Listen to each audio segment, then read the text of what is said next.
shockwaves around the world. But the eruption Enemies sapped. last Friday Blind down. visibly and Tap down. Ice block. Ice block down. effects to emerge.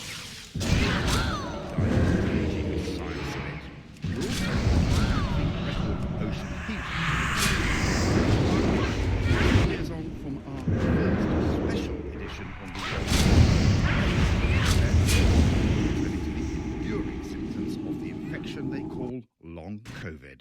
Even if there's very little virus entering the brain, the activation of our immune system against the virus seems to be causing changes where cells of the immune system enter the brain, and also different types of products of the immune system cause inflammation. The eruption at the tiny island of Tonga Tonga, north of New Zealand last Friday, may have happened in the remote, isolated depths of the Pacific, but its ferocity meant it was instantly visible to us all via Earth observation satellites, which saw its enormous plume, and audibly through the shockwave it generated that circled the globe. But it took days for the impacts on mainland Tonga to be appreciated. We have seen that the airport and most part of the main island, where the capital is being covered with the volcanic ash. Ice block down. So, unfortunately, this will require a lot of cleanup. With airport runways currently off limits, Australia and New Zealand's navies have been dispatched with humanitarian aid relief, but it's expected to take days before they arrive. More will be understood of the humanitarian impacts as the rescue efforts play out. But what about the geophysical causes? Enemies You know more about the large submarine volcanic edifice that exploded last week and the island shards that poked above the waves than New Zealand volcanologist Shane Cronin and his Tongan colleagues. They got to visit the islands several years ago after milder eruptions built for them a platform to land on. I was always very keen to get to Tonga, but prior to 2014, there was basically just two sharp, jagged, peaked islands sticking out of the water. They were sticking about 100 metres out of the water, but pretty much sheer cliffs down to the waterline. And getting from a safe and dry boat onto a safe and dry island in that situation is pretty tough. So when the eruption happened in 2014, 2015, it created a new, relatively smooth cone, about 140 metres high, and that cone joined up the other two islands. I suddenly saw this and thought, wow, we've got to go there. This is our chance. There was a beach of sorts that we could land on, and then we could go and sample the materials of the older part of the edifice and get to know a little bit more about the volcano. There's only just these tiny little tips of a very large volcanic edifice that are poking out of the water. What you learned on that trip, trying to understand what happened then last weekend. Yeah, these are more or less our only clues of what we expect might happen next, but also trying to understand what's happened up to this point. We camped there for about 5 days.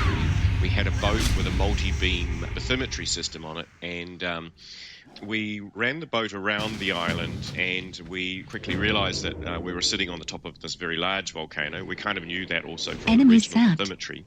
And we mapped, using the multi-beam, the large crater that these other islands sit on the edge of. So there's a 6-kilometre diameter crater, which is sitting somewhere between 150 and about 250 metres below sea level.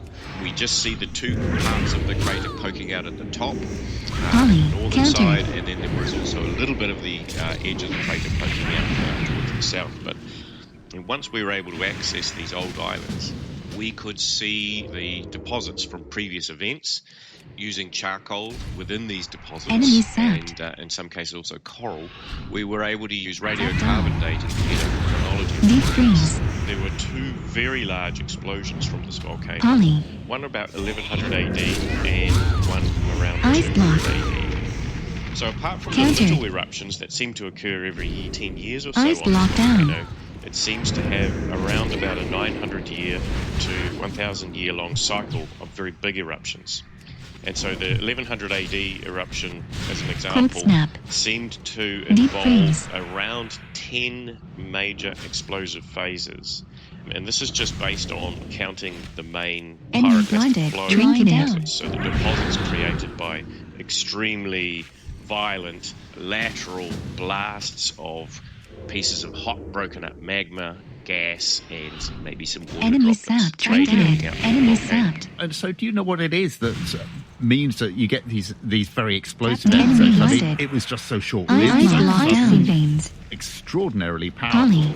It's unusually powerful for the size of the eruption. I was seeing some reports from NASA that were describing it as being something like 500 times Snap. the size of the Hiroshima atomic bomb. It's quite difficult to compare to other scenarios because essentially what's happening at Hunger is you've got this magma which is charged with gas, and as it rises up, that gas wants to escape and it blasts the magma apart. Enemy And it's sapped. kind of Drinking like a it. chain reaction because the first part of the magma is Enemy expanding sapped. and blowing apart, and it's drawing with it the other magma below, which is Shut down. continuing to drive the eruption. Deep But freeze. the key thing about this one, to make it even more violent than just a normal violent Icy explosive veins. eruption, was that the top of the volcano, it was about between 100 Ice and block. 200 Ice block down. below sea level. Now that's about the perfect amount of water. Any more water than that, and you have a suppression of any gas escape and explosion. If you go up above the water and you just have a subaerial explosion, you know, and Enemy if the sapped. edifice was poking out of the water, it would have been quite violent. It would have produced an ash plume and Back so down. on. But it had this special extra energy because it was just the right amount of depth below the water. Deep freeze. So when the magma came out, there was not much pressure on it. The gases expanded and blasted it apart. And then as those little fragments of hot magma, 1100 degrees, encountered the cold seawater, 20 degrees, it flashed the seawater around those particles Enemy into sapped. steam. And when you do that, when you flash water into steam, you basically expand the volume by 70 times. down. So you supercharge Deep your eruption freeze. just by having it erupt into Polly. that relatively shallow water. So water is driving your initial Ice block. eruption by just expanding Counter. water within the magma, expanding and blasting it apart. Enemy blinded. And Lying then down. you add more water once you blast it into the shallow water. And so the shallow water Polly. is like some more fuel, away you go. And as soon as that happened, then the magnitude of the explosion increased enormously. So that's why we had this huge, big burst of energy, which produced the ash plume, which is almost like an afterthought, really. The biggest energy, I think, went into the lateral expansion of material. Enemy Pushing blinded. the air out of the way to create the air pressure waves, pushing the water out of the way to create tsunami. For a sense Lying of down. how dangerous the ocean surge that Deep resulted freeze. was, I turned to tsunami expert Stefan Greeley, who's plugged into all Polly. the critical Counter. databases. I got a direct Ice report block. through the tsunami bulletin board of a resort owner on the Ice western block side down. of Tonga saying that his resort has been obliterated and all the other resorts have been destroyed as well, together with all the houses there. They said that they heard the sound and 5 minutes later the waves came Enemy and they had sapped. barely time to run for their lives. They didn't have Sat even down. time to get into a car. I just ran a quick calculation about that 5-minute delay, and it actually matches perfectly the sound propagation versus the tsunami propagation. So the volcano is 60 kilometers north of the northern point of Tonga. The sound would take about 3 minutes to Counter. travel to that point. Now the depth of the ocean between the volcano and Tonga is about a Ice kilometer block. and a half, 1,500 Ice meters, block down. and that would mean speed of propagation that would be about a third of the speed of sound. So if you do the difference, you actually get 5 minutes and 20 seconds. That's an extraordinary race of water across that short space to cover 50 kilometres in just 5 minutes. Right, because Enemy it's deep. sapped. 1,500 meters means that tsunami moves at 120 meters per second, Tap down. which is Deep about freeze. 400 kilometers snap. an hour. So it travels Ice fast. block. So it covers the Ice 60 block kilometers down. in about 8 minutes. And the Deep sound freeze. goes in about 3 minutes. Fortunately, as more information emerges, it seems the tsunami was damaging but not devastating. but it was detected, like the atmospheric shockwave, all around the world. And it turns out the two are connected. The waves measured past Tonga were not the ones initially spreading from the eruption, but so-called meteo tsunamis, swept up by the advancing atmospheric pressure wave. I'm sitting here in Toulon in Ice France locked right down. now, and the tsunami was measured at the tide gauge in Toulon in the Mediterranean about 17 hours after the explosion. Now, if you look at the propagation of the tsunami, it would take probably almost twice as long for the waves to directly arrive, because they have to go under South America, across the Atlantic Ocean, then get into Gibraltar, get into the Mediterranean.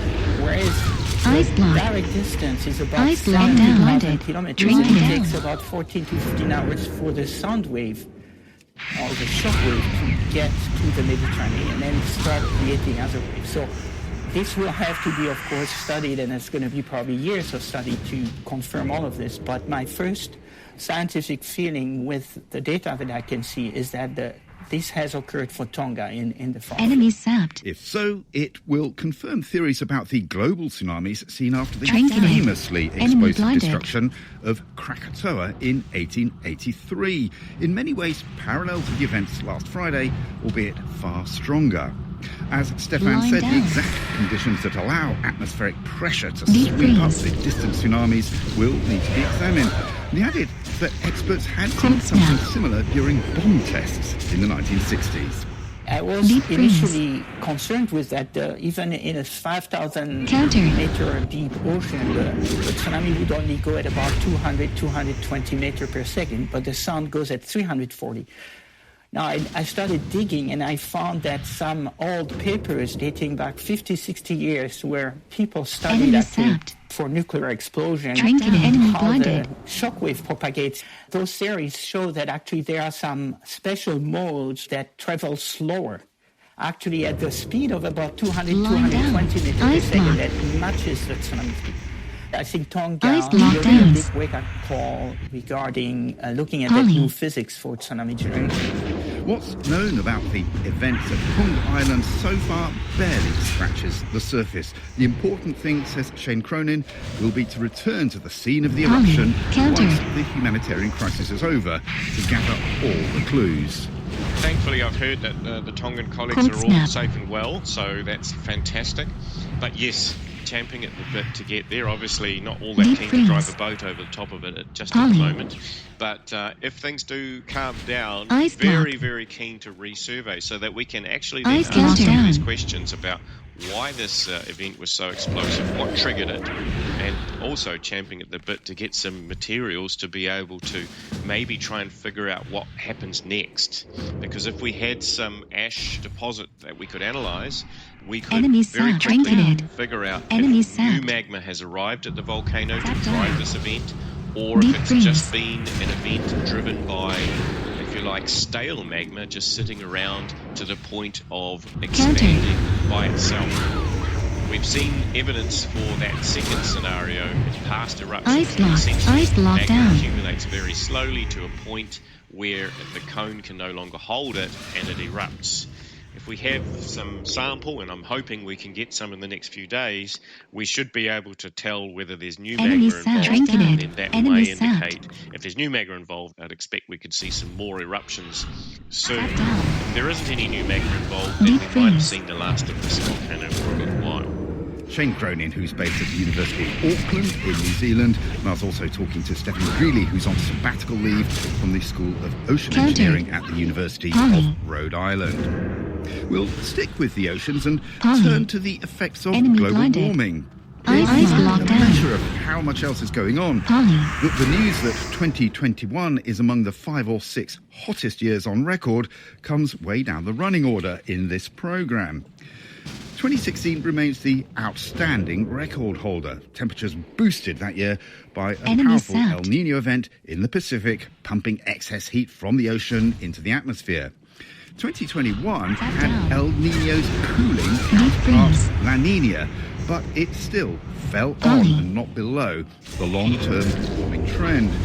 And another Ice study block. just out underlined the importance of ocean heat in global Ice warming. block down. And on Cold that snap. front, Enemy blinded. 2021, Drink it down. climatologist Michael Mann ranks first. 2021 will be the fourth or fifth warmest year on record. And it's worth keeping in mind that the 16 warmest years have been during the last 18 years at this point. So we are seeing this steady trend towards warmer temperatures, punctuated by fluctuations up and down around the trend line due to things like El Nino and La Nina and Enemy volcanic sighted. eruptions and other natural factors. But the trend is undeniable. And your paper is looking very specifically Ice block. at Ice block ocean down. heat. Enemy And blinded. 2021 comes out in a different ranking on ocean heat. Keep in mind that 90% of the heating of the climate system, from increased Lie greenhouse down. gases from fossil fuel burning, 90% of that heating is going into the oceans. So that's where you look. That's the best thermometer. And it isn't as subject to these year-to-year fluctuations as if you just look at the very thin skin of the planet, the surface temperature of the planet. One of the things that we see is during a La Nina year, you actually see Enemy global sound. heat Touchdown. content go up a little bit because those cooler surface temperatures actually cause less heat to escape from the ocean into the atmosphere. Every year has been warmer than the previous year for the last 6 years. Ice block. What's actually controlling the amount of heat that goes in the ocean? Ice block The down. warming from increasing greenhouse gases, because as you know, Icy veins. sure, the sun heats the ocean, but the sun isn't changing Cold very much snap. from year to year. The main forcing over time Deep is the freeze. increase in downward Tommy. heating from greenhouse gases, and that continues to increase as carbon emissions continue on. How important are the ocean conditions to the climate where it matters to us on land? If the ocean's warming generally, what's the long-term implications of that? Those implications are very troubling. Drinking As it. we warm up the oceans, we're seeing decreased ocean productivity. That impacts fish populations. We're likely to see smaller and smaller fish populations. As the oceans warm up, we're likely to see the destruction of coral reefs.